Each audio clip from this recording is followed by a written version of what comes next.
En Normandie, dans cette usine de 70 salariés, un homme fait désormais régner la loi.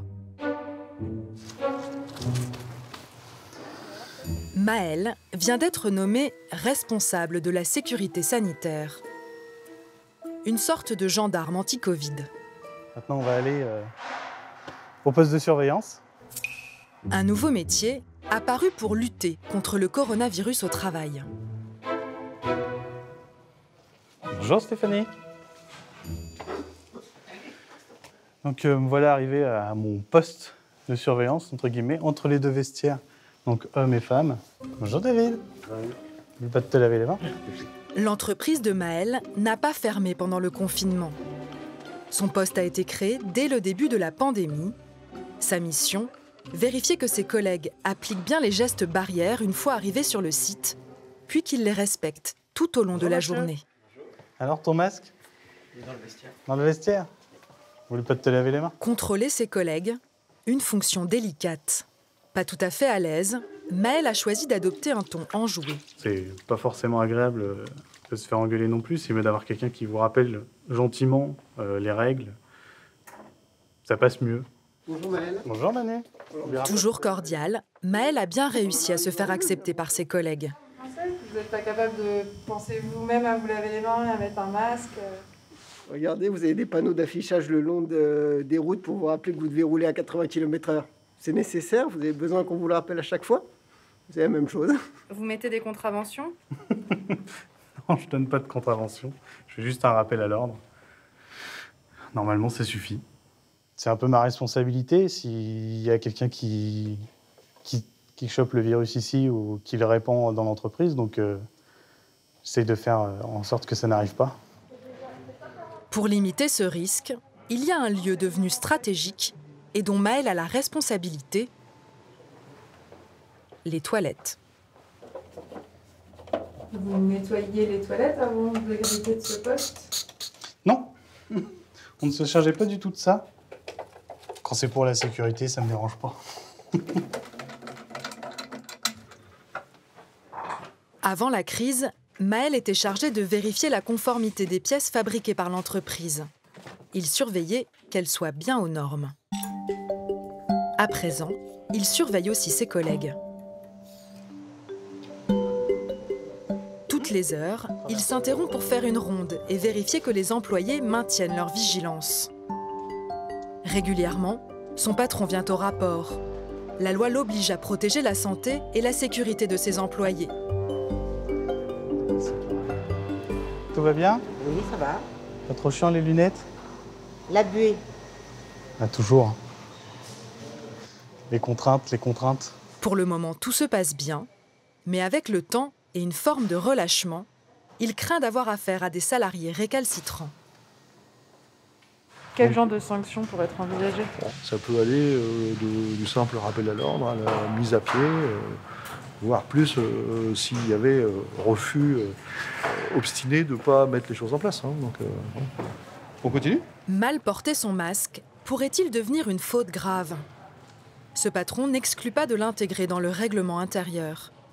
Mais pour l'instant, les employés acceptent les nouvelles règles sans jamais contester. Bonjour, est-ce que tu peux mettre ton masque sur ton nez, s'il te plaît?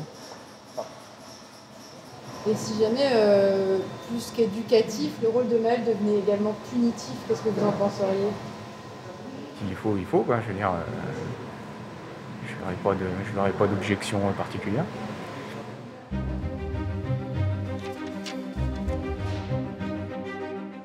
Jusqu'où le virus va-t-il transformer le monde du travail? Peu à peu, les Français retrouvent le chemin de l'usine, de l'atelier, du magasin, avec de nouveaux métiers, de nouveaux réflexes et de nouvelles normes de sécurité qui apparaissent. On a l'impression d'être en salle d'opération, entre le masque, les gants, le plexi. Tout a changé. Le télétravail s'est imposé comme une révélation pour des millions de Français. On s'est rendu compte qu'on n'avait pas forcément besoin, pour travailler de manière efficace, d'être toujours dans les mêmes locaux et de se voir en permanence. Pour gérer la crise et rassurer les salariés, les coachs et leur accompagnement psychologique n'ont jamais été aussi demandés. Il ne faut pas que les gens se déconnectent trop longtemps de ce qui se passe dans l'entreprise. Particulièrement dans les petites structures ou les restaurants, profondément impactés par la crise, les licenciements et les faillites commencent à se multiplier. Cette révolution du travail, déclenchée par la pandémie, bouleverse tous les secteurs.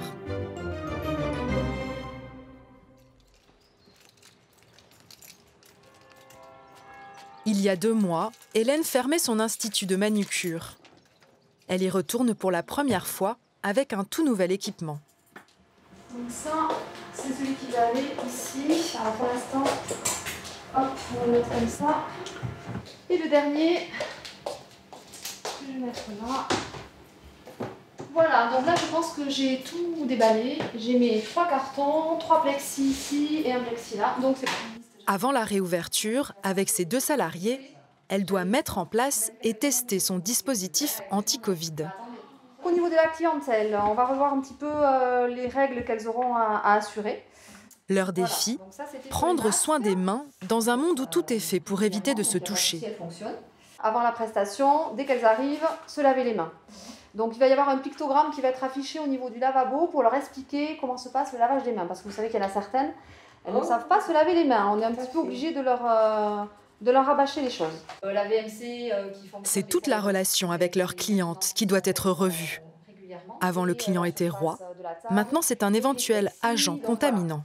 Alors, on va demander, ça va être compliqué pour certaines clientes, de ne pas toucher à leur téléphone portable. Parce qu'on sait que les téléphones portables, c'est des nids à microbes.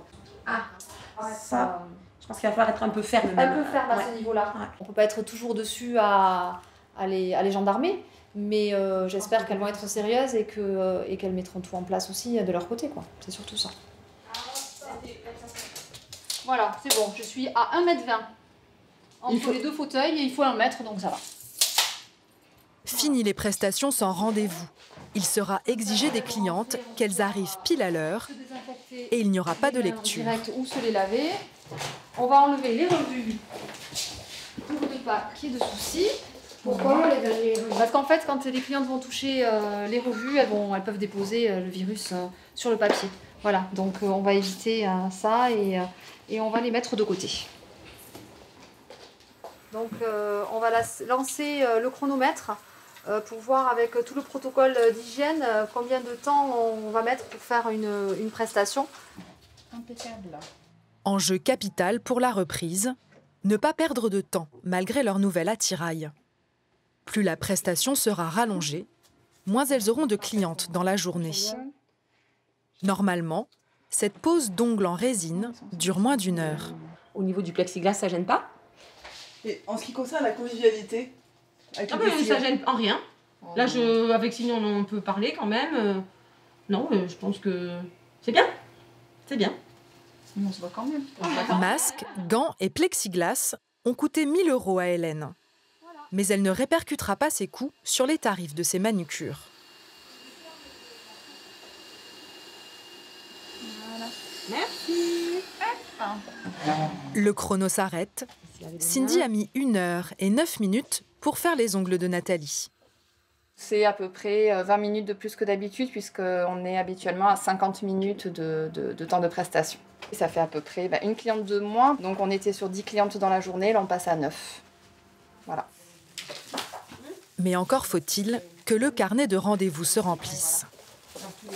On a toujours peur de ne pas voir nos clientes revenir. Ça, c'est ma grosse crainte à moi. Il risque d'y avoir pas mal de licenciements. Et donc, elles auront peut-être moins le moyen de venir nous voir. Donc voilà, ce qu'elles vont supprimer en premier, je pense que ça va être l'onglerie, ça va être peut-être l'esthéticienne, ça va être voilà, toutes ces prestations qui vont passer un petit peu à l'as dans un premier temps. En espérant qu'il n'y ait pas trop de buée. Voilà, donc là, je suis prête. Bonjour mesdames. Bonjour Isabelle. La première cliente post-confinement, c'est Isabelle, une habituée. Alors, nouveau petit protocole. Je vais passer par le lavage des mains dans un premier temps. Et comme ça, après, je vais venir avec toi, je vais laver les mains aussi. L'Institut est un lieu où l'on vient normalement passer un moment agréable. On y est désormais accueilli par une leçon sur les gestes barrières. Le dispositif est omniprésent.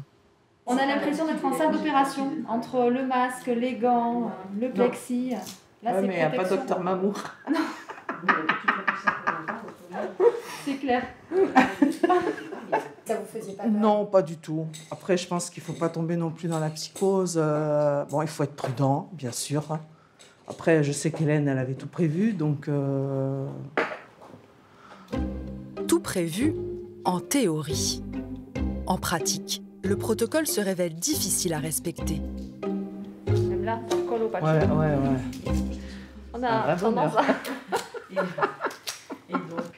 Ah ouais, les gants, c'est galère. Avec le papier, là. Quand on les retire, c'est pire que tout.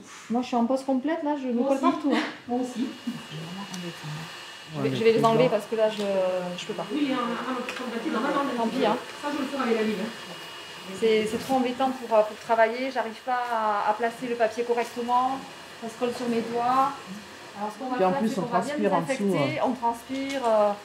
Non, franchement, je préfère avoir une hygiène des mains régulière avant, après, Voilà, pendant. exactement. Et au moins, je pourrai avoir ma dextérité au niveau de mes mains et des papiers. Alors, 35 €, s'il vous plaît, par carte. Partout dans les entreprises, la pandémie crée de nouvelles pratiques. L'équilibre entre impératif sanitaire et impératif économique reste encore à trouver. Dans l'Oise, la région française à avoir connu le premier foyer de l'épidémie, une entreprise d'aéronautique innove. Pour accueillir les salariés de retour sur le site, des entretiens individuels ont été mis en place par la direction dès la fin du confinement.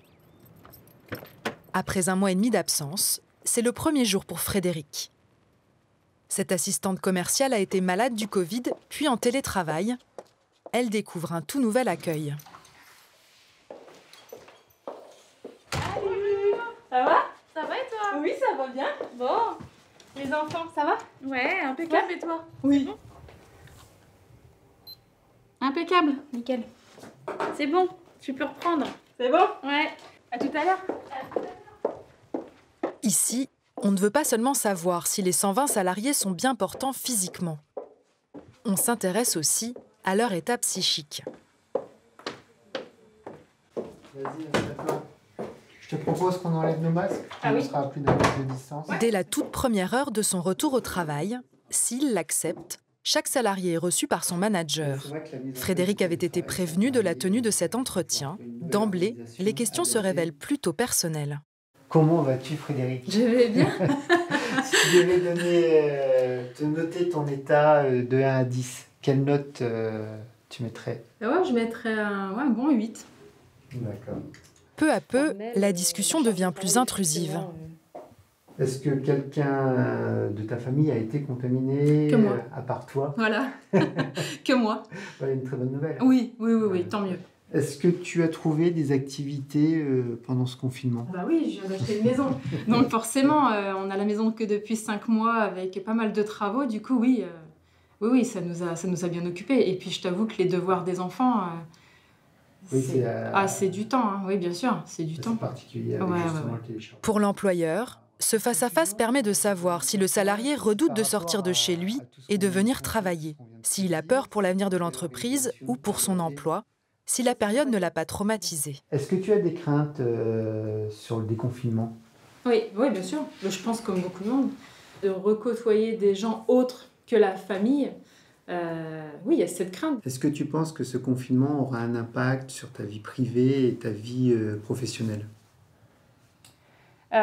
Pour être honnête avec toi, un impact sur la vie professionnelle, oui, dans le sens où j'ai fortement apprécié le télétravail. Donc je pense que c'est quelque chose qui pourrait me manquer. Qu'est-ce que vous en pensez du fait qu'il y ait cet entretien qui soit mené? J'en pense que du bien. Il se soucie, lui, la direction, se soucie en fait de notre bien-être. Ça fait partie des valeurs de l'entreprise de toute façon. Donc oui, je trouve ça bien. Ça aurait été dommage que je revienne comme si de rien n'était, qu'on n'en parle pas. Finalement, vous vous substituez un peu à un psychologue.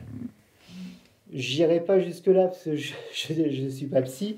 Il y a une part d'intimité et une part de secret qui ne nous regarde pas. Mais c'est important quand même de savoir si notre salarié se porte bien, s'il va bien. Parce que si derrière, c'est pour le faire travailler dans des mauvaises conditions, ça peut être catastrophique. Allez, au boulot. Ok, c'est parti. De bonnes intentions, même si dans la précipitation, aucun des dirigeants n'a eu le temps de suivre une formation pour mener ces entretiens très sensibles. On se voit tout à l'heure ? Des entrevues qui leur semblaient malgré tout nécessaires. Leur secteur, l'aéronautique, a subi de plein fouet l'arrêt des vols. Le contexte économique est mauvais. Il faut motiver les salariés pour relancer l'activité au plus vite. Même ceux qui n'ont pas été absents sont reçus en entretien. Florence travaille ici depuis 25 ans. Ce questionnaire va l'amener à se confier très rapidement à son supérieur. Tous les deux vont se retrouver pris de court par la situation. La première question qui est assez simple, c'est comment vas-tu? Donc là, tu mets une note de 1 à 10. Donc 1, c'est tu te sens pas bien. 10, t'es au top. Je dirais 7. 7? Ok. Toi ou ta famille était confrontée au Covid-19? Non. Non? Ok. Le confinement a remis quelques habitudes en cause, chez toi ou pas? Oui. Ouais. Comme quoi, par exemple? Moi, je ne vais plus faire les courses. C'est mon mari qui les fait. Je ne vois plus mes petites filles. Ça a été le plus dur. C'est le plus dur. Alors, juste une dernière question pour conclure. Comment t'envisages la suite? Je sais pas. Donc, tu sais pas? Je sais pas ce que va donner l'avenir. C'est ce qui me fait un petit peu peur, en fait.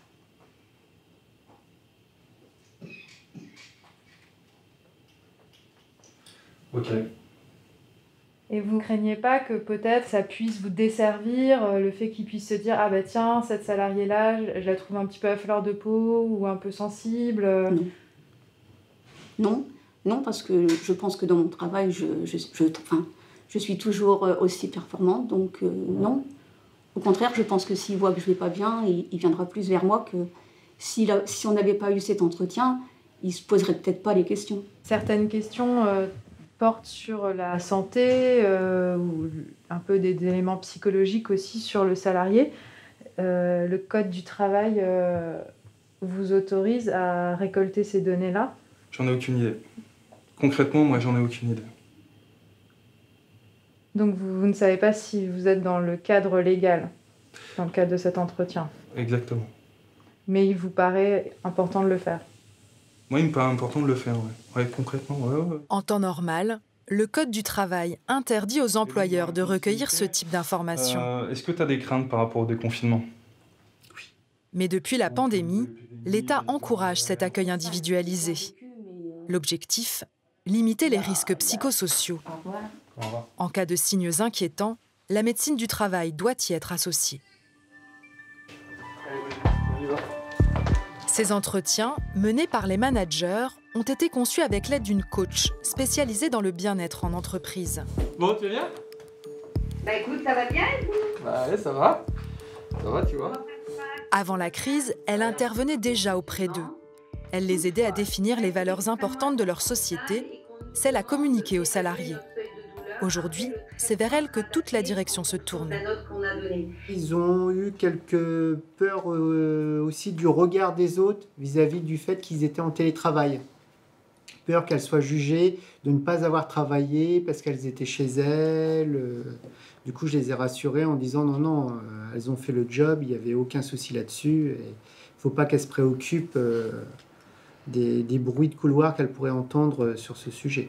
Gardez en tête que plus vous aurez d'échanges avec vos équipes de manière régulière, plus vous permettrez à vos équipes d'être rassurées dans ce contexte insécurisant, parce que quand même... Quand vous conseillez ces entretiens qui abordent des thèmes de la vie privée, est-ce que vous ne craignez pas de recommander quelque chose de trop intrusif? On voit bien, il y a une porosité en ce moment entre le personnel et le professionnel, donc pas tenir compte du personnel, ce serait vraiment être à côté de la plaque.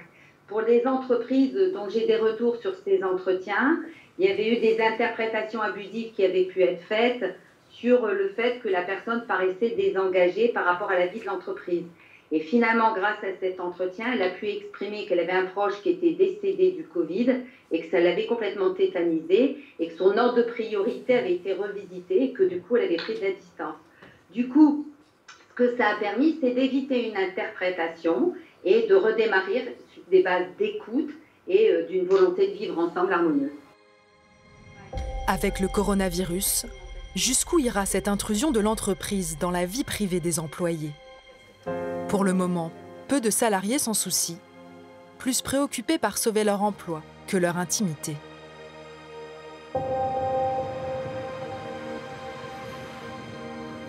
Jamais depuis la Seconde Guerre mondiale, la France n'avait connu une telle chute de l'activité économique.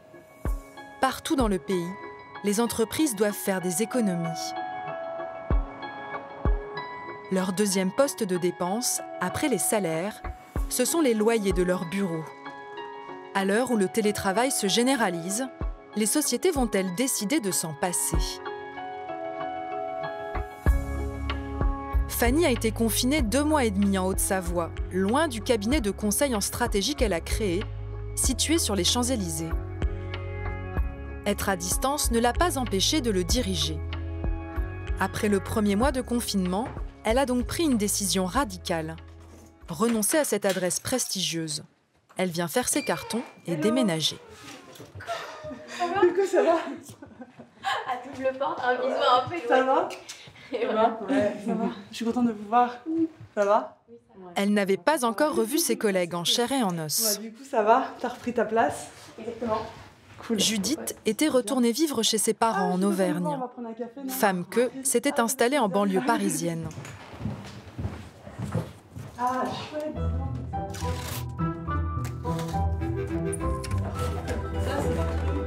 Elles ont passé 3 ans dans ces bureaux. Jamais elles n'auraient pensé pouvoir s'en passer. Mais comme 5 millions de Français, elles se sont retrouvées en télétravail du jour au lendemain. Et contre toute attente, elles ont adoré. Là, je vais juste garder le cache-pot. Fanny a même décidé de rester vivre dans les Alpes, sa région natale. On s'est rendu compte qu'on n'avait pas forcément besoin, pour travailler de manière efficace, d'être toujours dans les mêmes locaux et de se voir en permanence. Puis l'autre aussi intérêt, c'est qu'on va pouvoir aller chercher les talents là où ils sont. Et donc ça nous permet peut-être d'être un peu plus décentralisés, plutôt que cette logique ultra centralisatrice et avec des bureaux physiques permanents. Globalement, c'est ça en fait, je pense. Hello Cécile, ça va? Tu nous entends? Oui, je t'entends. Salut, on ne te voit pas. Ah si, ça y est. Ça va? Attends, je suis avec Judith. Leur cliente ne s'est pas déplacée pour ce rendez-vous. Elle vit pourtant à Paris. On est en vrai. Avec le coronavirus, maîtriser les outils de travail à distance est devenu indispensable. En plus, on t'a dit, hein, tu sais, on déménage les bureaux. Donc c'est la dernière réunion dans les bureaux là. Ça y est. Pas de problème, bah écoute, c'est noté. Fanny payait 2 000 € de loyer par mois. La pandémie a accéléré sa décision de supprimer cette dépense. Donc en arrêt maladie, donc elle doit se reposer. Mais là maintenant, elle est vraiment isolée chez elle. C'est encore. Faut pas se mentir, ça va être une crise difficile et notamment pour les petites sociétés, on va être touché de plein fouet, hein, forcément. Le fait de faire des économies, c'est important. Et il est vrai qu'en tout cas, notre choix qu'on a fait, c'est plutôt que de réduire le salaire des gens. C'était surtout de réduire les loyers. Donc si on a une économie à faire, on s'est dit, s'il y a quelque chose à faire, un premier poste à réduire, ça va être d'abord les locaux. C'est la priorité, on réduit les locaux, et ensuite on réduira, si on est obligé, les gens, mais en l'occurrence, la priorité, effectivement, de notre point de vue, c'est ça. Nous, la valeur qui nous intéresse chez Open Cities, c'est votre expérience, c'est votre expertise, effectivement, plus que vos bureaux. Oui, je pense que c'est pas pour ça que tu nous as choisis, Cécile, puisque tu n'es jamais venue. Salut, à bientôt Cécile. À bientôt. Ciao. Au revoir. La propriétaire de ces bureaux, c'est Maëlys. Elle est venue faire l'état des lieux et récupérer les clés. On est en train de finaliser, on te range tout ça avant de partir, bien sûr, et si t'inquiète. Elle ne s'attendait pas à se retrouver avec son bien sur les bras. Elle espère trouver rapidement un repreneur. Nous, on pense qu'il y a des personnes qui sont actuellement dans 200 mètres carrés et qui vont être intéressées par prendre des 83 mètres carrés à peu près au même endroit pour peut-être un peu moins cher. Donc, on imagine que tout le monde va réduire un peu la voilure. Donc, il y a des bureaux qui font 500 mètres carrés, vont se retrouver dans 250. Ceux qui sont dans 150, voilà. On va voir, hein. Je ne sais pas. Désormais, Fanny et son équipe vont louer des bureaux uniquement les jours où elles en auront besoin. Ce système, appelé le coworking, consiste en un espace de bureau partagé. Le concept se développe depuis une dizaine d'années. Fanny a choisi cette adresse, à Paris, dans le 11e arrondissement. C'est sa première visite.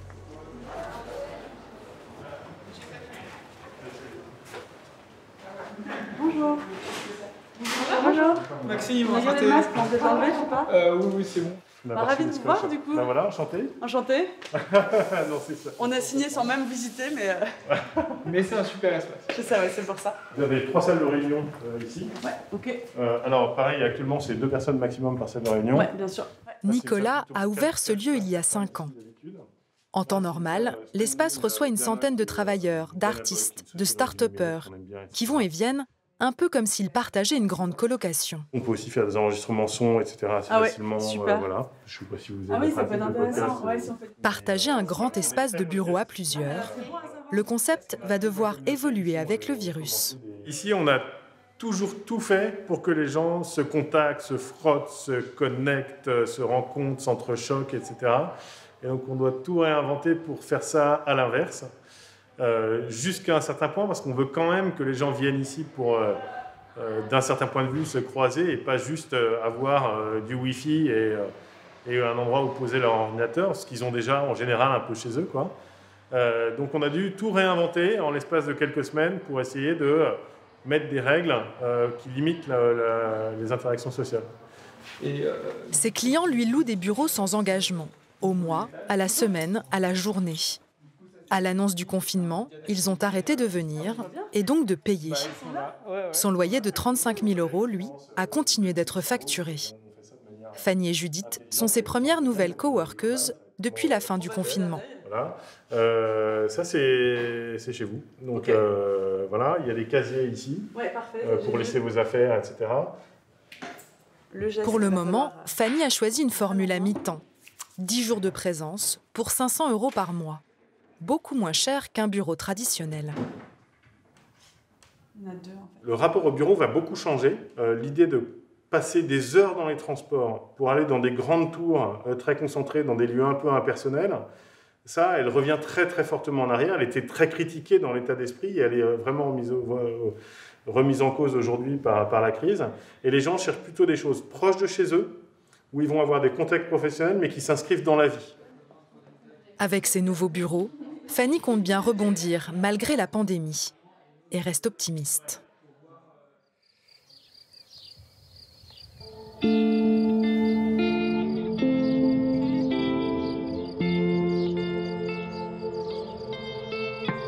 Certaines professions, durement touchées par la crise, vont avoir plus de mal à redémarrer.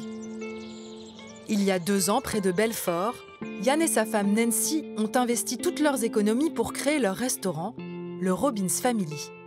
Au menu, des burgers, dans un décor comme on en trouve aux États-Unis. Avec le confinement et la fermeture de l'établissement, leur rêve américain s'est effondré.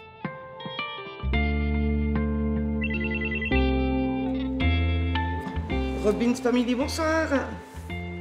Ok, qu'est-ce qu'il vous fallait? 3 Robbins.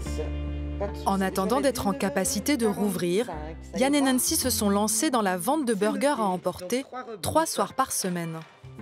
Mercredi, vendredi et samedi, ils proposent une petite partie de leur carte dans l'espoir d'engendrer quelques bénéfices. Et voilà, merci. Bonne soirée, merci. Au revoir. Avant la crise, ils faisaient en moyenne 120 couverts par jour. Désormais, quand ils ouvrent, ils ne vendent plus qu'une quarantaine de burgers.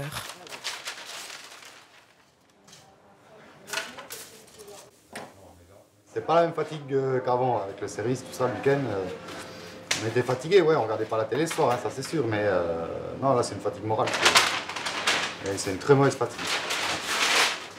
Yann a mis ses 6 salariés au chômage partiel.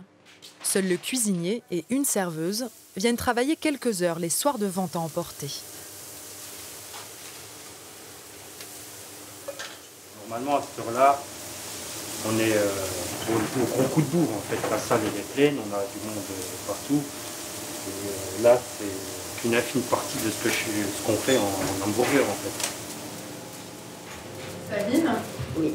Vous venez travailler dans quel état d'esprit? Ben, ça va, mais bon, j'appréhende pour la suite quand même. Hein. C'est vrai que voir mes patrons comme ça, galérer, j'aime pas trop. Pour monter ce restaurant, le couple a emprunté 700 000 €. Avant la crise, ils étaient partis pour tout rembourser d'ici 13 ans. Leur affaire marchait très bien. Aujourd'hui, ils redoutent de faire faillite. On a mis toutes mes économies dedans. On a mis notre maison en gage dedans pour pouvoir faire ce projet.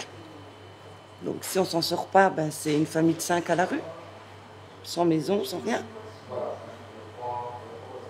Donc c'est quand même une grosse épée de Damoclès qui est au-dessus de la tête et qui va y être pour un petit moment.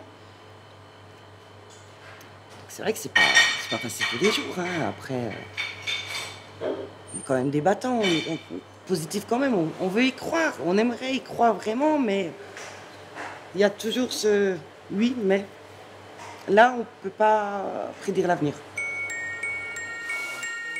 Même avec la réouverture du restaurant, les gestes barrières limiteront le nombre de clients. Ça descend. Yann et Nancy devront limiter leurs dépenses. Bon, on va s'installer là. Ils ont convoqué leur équipe pour leur dire qu'il y aura des licenciements. Leurs salariés sur la sellette sont déjà au courant. La question a été abordée par téléphone. Mais une fois réunis, les yeux dans les yeux, tous sont pris par l'émotion. Carole est une jeune maman de 3 enfants. Son salaire de serveuse est son seul revenu. Carole, bon, t'es la dernière arrivée. C'est pas pour ça que tu seras la première virée. Non. L'emploi il est en suspens, on connaît ta situation privée. On est tous pareils, hein. On roule pas sur l'or, hein, puis on n'est pas né avec la cuillère en argent. Oui, bah ça oui. Donc ben là, reste au chômage partiel, tant qu'on y a droit. C'est pareil pour tous les employés, Sabine, Seb. Leurs apprentis ne seront pas licenciés. Leur salaire, moins de la moitié du SMIC, est exonéré de charges sociales. En revanche, leurs cuisiniers et leurs 2 serveuses, employés en CDI à temps plein, pèsent lourd sur la trésorerie de l'entreprise. Yann envisage de passer lui-même en cuisine et de ne garder qu'une personne en salle à mi-temps pour aider sa femme. Depuis qu'elle sait qu'ils ne pourront pas tous rester, Sabine, la plus ancienne des 2 serveuses, a mûrement réfléchi. Elle est prête à se sacrifier pour sa collègue. Carole, si vraiment, moi ça me dérange pas de... Moi j'ai un salaire, mon mari travaille, donc j'ai un salaire. Donc, voilà. Si tu peux garder ton emploi, tu gardes ton emploi. Je peux même pas te faire un câlin. Ça me touche. Ah bah c'est gentil de sa part, oui, ça c'est sûr. Je veux dire, on se connaît pas depuis très longtemps en plus, mais après on a vachement accroché ici, c'est une bonne équipe. On est assez soudés, tout le monde se sent très bien. Donc, parce que je sais qu'aussi Sabine, son boulot c'est sa vie, c'est... ouais. Vous, quand le Covid a commencé à toucher la région, vous vous attendiez à perdre votre emploi? Pas du tout. Pas du tout. Après, ben, des fois, je me mets... je m'adapte, voilà. Et là, vous risquez de vous retrouver presque que tous les 2. Ouais, mais je me vois pas faire ça 6 mois, à bosser, je sais pas, 60-70 heures par semaine, juste pour dire, ah, j'ai sauvé mon entreprise, mais j'ai viré 3 personnes. Non. Non. Non, c'est pas le but. Après la crise sanitaire, la crise économique ne fait que commencer. En avril, le nombre de chômeurs a connu une hausse historique. Plus de 4,5 millions de personnes sont désormais sans emploi en France.